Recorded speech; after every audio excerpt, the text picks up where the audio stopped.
大家好，欢迎来到听书学史。给所有负面情绪严重者必读《幸福的方法》其实很简单。今天我要介绍的是精神科医生分享的《如何摆脱痛苦、获得幸福的超级生活技巧》一书。当生活变得痛苦，想逃避现实的时候，我们人类常常会面临各种心灵上的问题，特别是那些常常感到负面情绪的人，总是觉得生活很艰难，也很无聊。作者并不是给你传授解决精神不适或困扰的魔法技巧，本书是一部实用指南书籍。虽然看起来像是自我启发书籍，它充满了可以终身受用的思维和行为技巧。这些知识会终生受用，在看完这个解说视频前后，你的视野会有很大的改变，使你能够过上符合自己价值观的生活。本书详细而周到地介绍了如何面对自己的内心，过上幸福生活的方法。今天我们要介绍的视频内容如下：第一，不要追求完美，什么都想要的人注定不幸福。第二，精神科医生推荐的6个让你幸福的行动，这2个内容都非常重要，请务必看到最后。让我们马上开始吧。第一部分，不要追求完美，什么都想要的人注定不幸福。没有人不想要幸福。那些对现状不满意的人自然渴望更多幸福，而即使是看起来已经拥有一切的人，也不会觉得已经足够。大多数人总是希望能够更加幸福。然而，停下来思考一下，什么才是幸福？我们怎样才能获得幸福？能够立即回答这些问题的人非常少。我们对幸福的想象通常是模糊的。例如，当你赚到1亿日元时，你会感到兴奋和满足，或者今天的聚会非常愉快。再比如，你终于买到了梦寐以求的车，这些兴奋和快乐的感觉确实能带来幸福，但这类幸福的持续时间非常短暂。你在得到那件心仪已久的物品的那一刻会感到无比幸福，但随着时间的推移，这件物品会变得平常，只是你众多物品中的一个。与朋友共度的美好时光，如果第2天发生了不愉快的事情，那些愉快的记忆也会渐渐淡去。如果我们想通过这种短暂的幸福来充实人生，就必须不断追求那些能让我们感到兴奋和快乐的时刻。然而，现实生活中持续保持这种快乐是不可能的。因此，要在日常生活中感受到幸福，我们需要获得持续的幸福感。如果说瞬间的幸福是快乐的话，那么持续的幸福就是所谓的幸福感。这个幸福感在世界卫生组织的文件中频繁出现，其含义是一种满足的状态。关于什么是满足的状态，有些人可能会感到困惑。幸福感是一个包含多种因素的概念，无法具体量化或定义。它涵盖了身体状况、心理状态、所处环境、价值观以及与周围人群的关系等诸多方面。因此，幸福感的高低并不能通过单一的具体因素来衡量。比如，没有疾病就是幸福，收入低于平均水平就是不幸福。当我们从多方面审视自己和周围的环境时，不可能事事完美，总是有好的方面和不好的方面。作者认为，当我们能够接受这一切时，并感受到一种还不错的感觉时，这就是幸福感。那种还不错的感觉非常重要。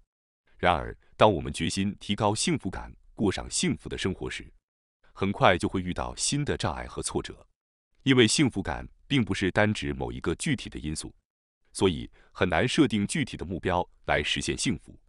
例如，当你问家人或恋人晚餐想吃什么时，他们回答好吃的吧时，你会感到困惑，因为好吃的因人而异，取决于他们当天的心情和之前吃了什么。同样的，幸福感也是如此。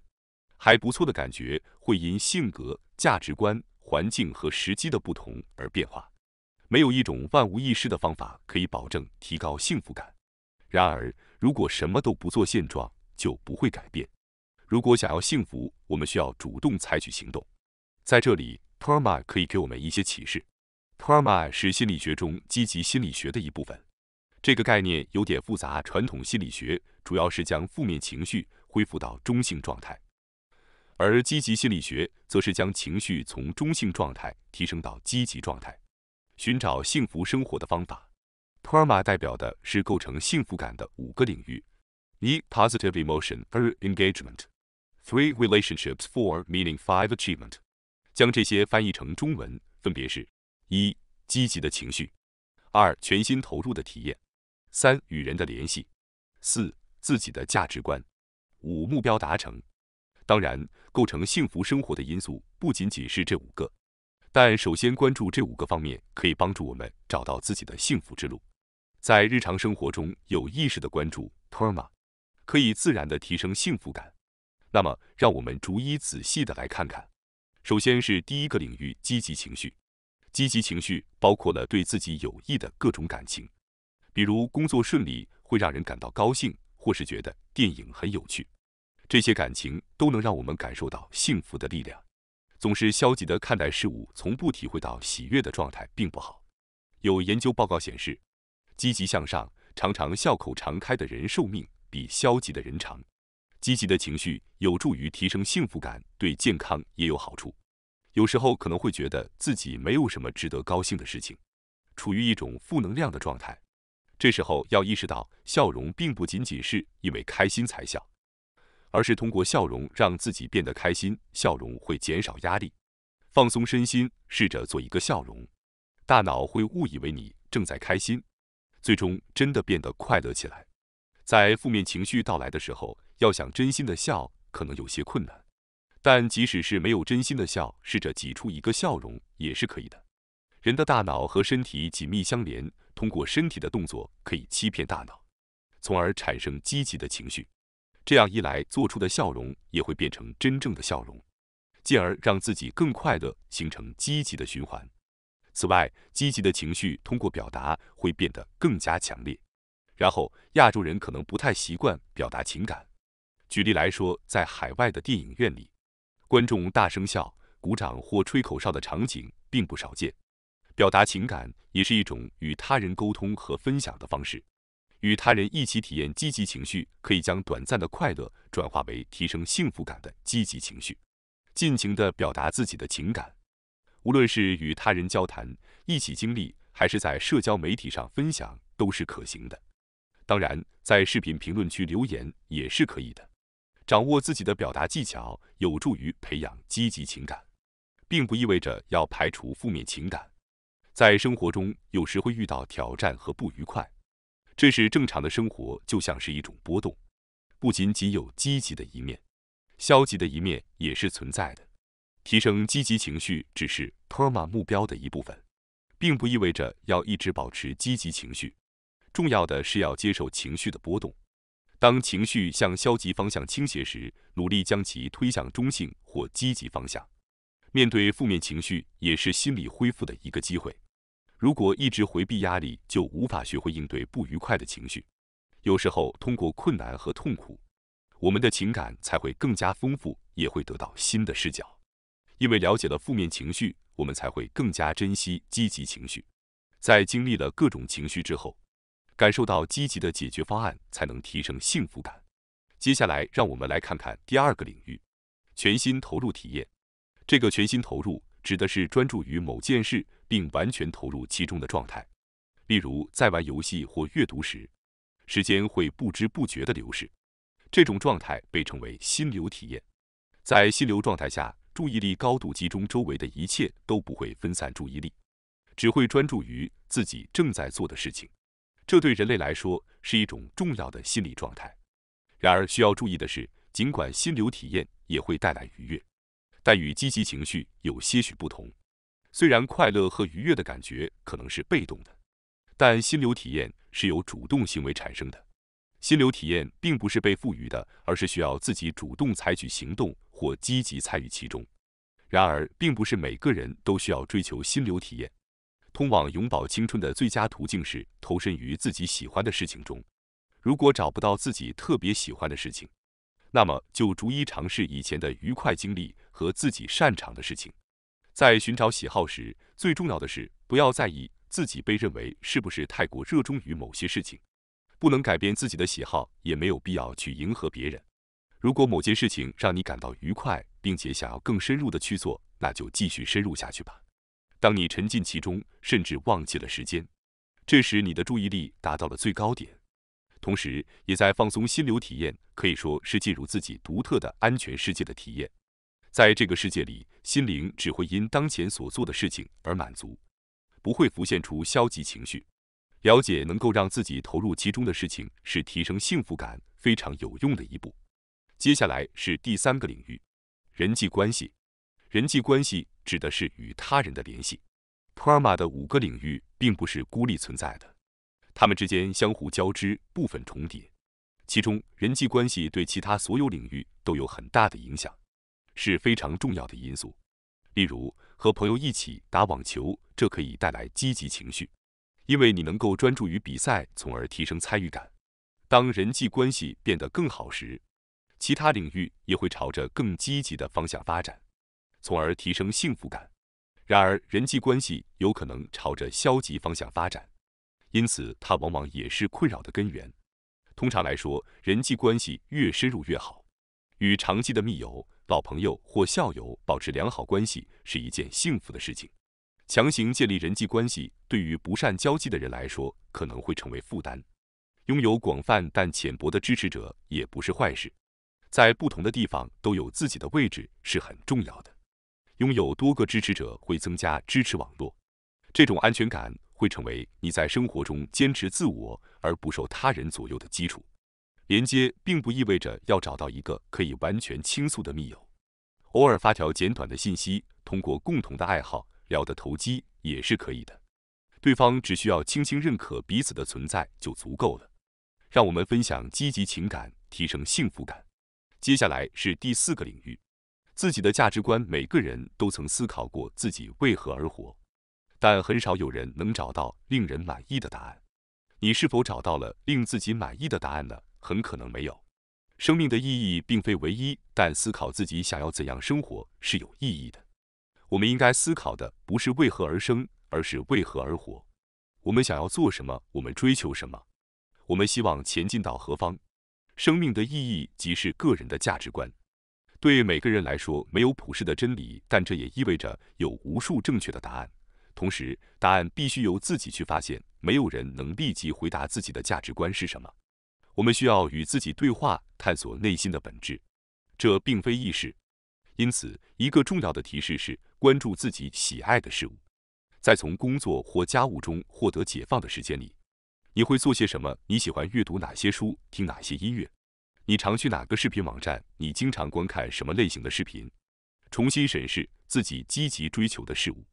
当你开始感兴趣或感到快乐时，这标志着你开始意识到自己独特的价值观。一旦找到了这个入口，就让我们深入挖掘自己吧。找到生活的意义，就是赋予自己的生活深刻的内涵。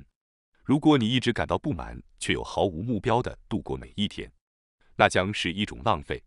有意识地追求成为自己想要的样子，这将让生活变得更有意义。意识到自己的价值观，并努力践行它，这是提升幸福感的途径之一。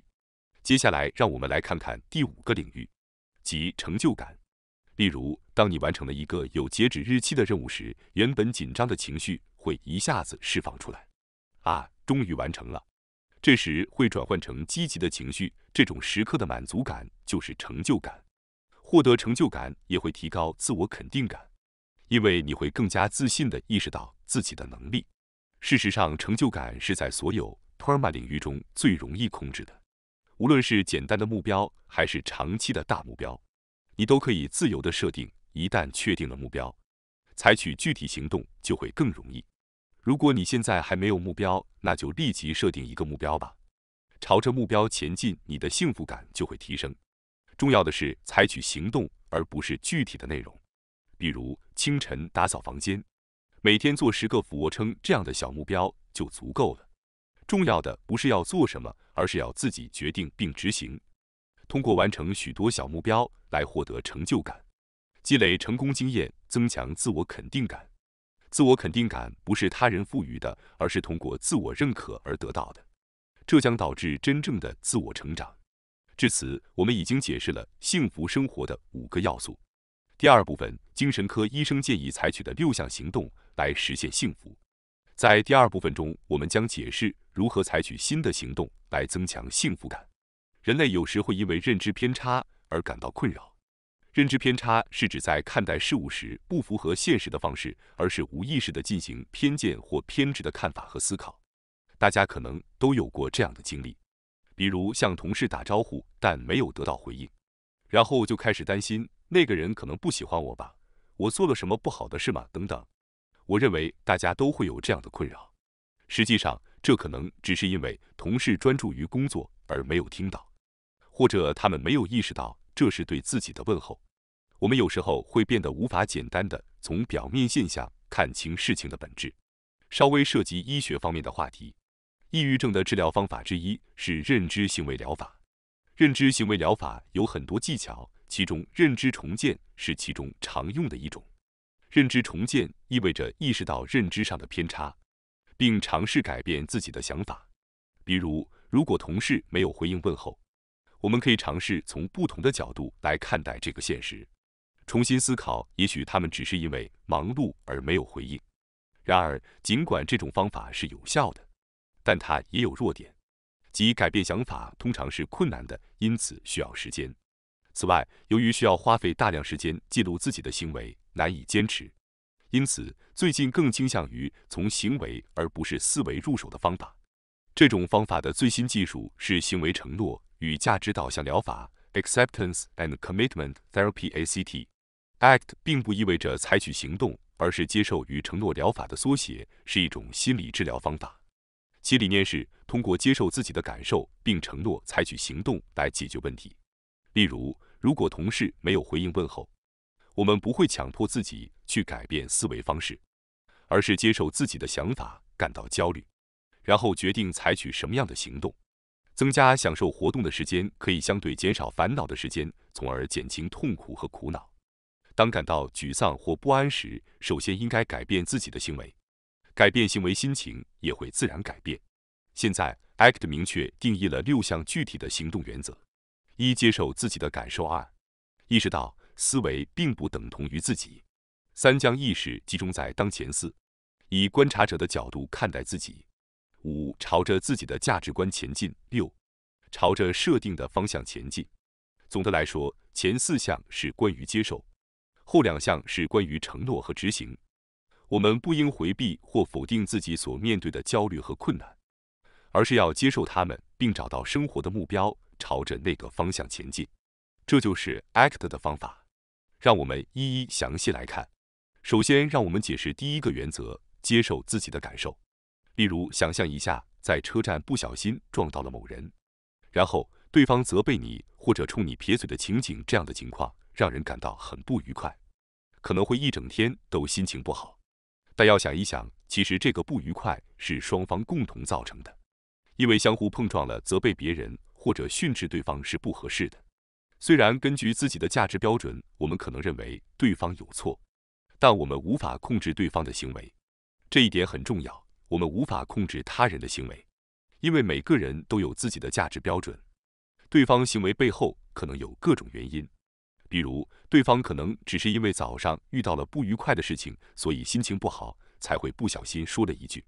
对方可能有某些事情在心里，我们无法确定。很遗憾，总会有一些人让我们感到不愉快，但是过于纠结于这些不愉快的感受和导致他们的经历，反而会让我们感到更加痛苦。接受情绪的存在是一项行动原则，即使是负面情绪，也不应试图否认或掩盖它们。我们可以尝试承认，我现在感到难过，因为有人说了伤人的话，我对那个自私的人感到生气。与其试图控制自己无法控制的事情，不如专注于减少痛苦。接下来，让我们看看第2个原则：意识到思维并不等同于自己。举个例子，假设你有一个苛刻的上司，总是给你太多的工作量，如果做不好，就会对你指手画脚。在这种情况下，你可能会感到情绪低落，失去自信，甚至认为自己是个失败者。但这是错误的，负面的思维往往会膨胀，导致我们与这些想法融为一体。这种状态被称为认知融合。认知融合只是一种想法，认为自己是个失败者只是头脑中的一个念头，而不是现实。将自己与那个失败者想法融合在一起是可怕的想法。换句话说，这种念头是我有，而不是我是。一旦认为自己等同于失败者，痛苦和苦难就会增加，有些人可能会逃避，例如酗酒或赌博。为了打破这种负面循环，我们需要进行思想和自我分离，摆脱认知融合思想只是头脑中的一种图像，不应该被视为现实。我们所构建的幻想并不接近现实，也没有实体力量。我们不需要受其影响。这种思维方式也可以应用于任何人，例如把上司视为生气的人，而不是认为他们就是生气的人，他们只是暂时拥有愤怒情绪而已。只要有这种情绪存在，它就有可能消失。人类就像把各种情感装进口袋里，需要时取出其中一种展示出来。无论是对自己还是对别人思考，都只是暂时的。我们应该避免过度沉湎于消极的思维。接下来，让我们来看看第3个原则，将意识聚焦在当前。首先，人类更容易记住不好的经历，而不是好的。这是因为为了生存，动物需要避开危险。比如，一个人吃了毒蘑菇并感到痛苦，他会记住这个经历，以避免再次吃到同样的蘑菇。但是如果他只记住了美味的蘑菇，而忘记了痛苦的经历，他可能会再次犯同样的错误。因此，记住不好的事情对生存至关重要。我们继承了这种强烈的基因，因此倾向于只记住不好的事情。人类的大脑一直在运转，这意味着我们会感受和思考。如果我们只能利用一部分能力来完成当前的任务，大脑就会把思维延展到过去或未来。结果会怎样呢？我们只会记住不好的经历，导致我们被过去的不愉快所困扰，无法设想明亮的未来。如果整天都沉浸在这种思维中，大脑会感到疲劳，情绪也会变得沮丧。因此，将意识集中在当下至关重要。当我们专注于某件事情时，大脑暂时摆脱了反思和烦恼，可以获得放松。也许你认为集中会让人感到疲劳，但实际情况并非如此。因为集中可以消除对过去或未来的额外思考，使大脑感到轻松。你可以阅读喜爱的书籍，品尝美味的茶，或者从事其他小事情，只要能够找到能够让自己专注和投入的活动，让你感到安心即可。接下来，让我们探讨第4个原则，以观察者的角度看待自己。自我观察是一种方法，可以客观地从自己的角度看待事物。举个例子，如果突然眼前一片漆黑，我们可能会感到恐慌，因为看不见任何东西。但从稍微远一点的位置观察，我们会发现对方的头上被罩着黑色的袋子。明白了情况后，就可以冷静地考虑如何帮助对方。这种观察自己，并冷静思考如何帮助他人的能力是非常重要的。当我们感到恐惧或困惑时，我们可以意识到2种不同的自我，感受到恐惧的自己和冷静观察的自己。我们应该意识到观察自己的存在是非常重要的。当我们感到被痛苦所吞噬时，我们应该尝试将自己从消极的思维中分离出来，增加观察自我的比例。通过稍微远离来观察，我们可以想到解决办法，例如摘掉头上的袋子，或者坐下来以避免摔倒。当我们增加观察自我的比例时，我们能够更加淡然地接受不愉快的事情。通常，消极的思维是由于我们的想法与现实之间存在差距而产生的。当因为没有得到回应而感到被拒绝时，我们就可以通过自我观察来认识到这一点。当我们将感受到的自我暂时放在一边，观察自我的时候，我们的视角会发生变化。在审视事物时，当我们被问候时，如果发生了与我们预期不同的情况，我们可以接受自己只是因为感到惊讶而有所不同。接下来，让我们看看第5个原则，朝着自己的价值观前进。当遇到不愉快的事情时，我们应该拥有观察自我的视角，将思维与自我分离。一旦我们能够接受消极情绪，那么下一步就是承诺让我们增加对自己有价值的活动。这里所说的价值不是指目标，因为目标达成后可能会降低满足感和幸福感。例如，如果目标是通过大学考试，那么喜悦的顶峰是通过考试的那一刻，但随后喜悦会消退，需要设定新的目标。例如，不降低必修课的学分等，但价值是不同的。它指的是我们的生活方向是我们追求的幸福生活方式。首先要知道自己的价值，并朝着这个方向前进，设定各种不同的目标。需要注意的是，在了解自己的价值时，要小心不要被他人的价值观所干扰。总会有一些人对我们找到的价值发表否定或批评的意见，甚至会嘲笑我们。但我们不应该在意这些，因为我们的价值是属于我们自己的。地球上的每个人都有不同的价值观。如果被他人的价值观所束缚，我们就无法获得幸福。被迫遵循某种方式，或认为这是正常的价值观，最终会导致不满和积压。自我探索是找到自身价值的关键。这个答案只存在于你内心深处，没有人能够为你提供正确的答案。要摒弃对他人看法的心理障碍，反而问问自己，你想要过怎样的生活，成为怎样的自己。只有你找到的答案，才是对你真正重要的价值。接下来，我们来看看第6个原则：向着确定的方向前进。在行动中比思考更为重要。发现自己的价值并不是终点，而是在这个价值的指引下进行行动才有意义。朝着你找到的价值前进，通常是愉快的，但这种愉悦感中也融入了克服困难时的成就感和满足感。换句话说，每天都是一帆风顺，事事顺利并不是常态。即使选择的方向是正确的，但在努力实现目标的过程中，可能会感到困难。关键在于坚持不懈，你可以改变划船的方式，甚至可以改变航线，但不要放弃朝着自己确定的方向前进，因为这才是通往未来幸福的道路。为了不在中途放弃，建议将目标分解为更小、更具体的目标。为了长期保持动力，设定中期和短期目标也是很重要的。完成了自己设定的事情，感受到的成就感是一种幸福的情绪。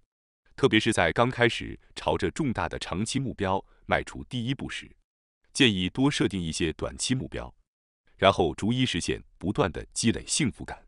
通过逐步完成一些稍微努力就能达成的小目标，每天都感受到一点点幸福，能够满足自己，保持动力。这样做还能让你意识到，原来自己能够做很多事情，增强自信心。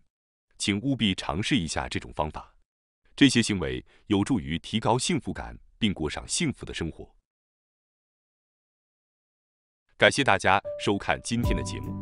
如果你喜欢我们分享的内容，记得点赞、订阅并开启小铃铛通知，第一时间获取我们的更新。在下次的节目中，我们将继续为大家分享更多有益的书籍。再次感谢大家的支持，我们下期再见。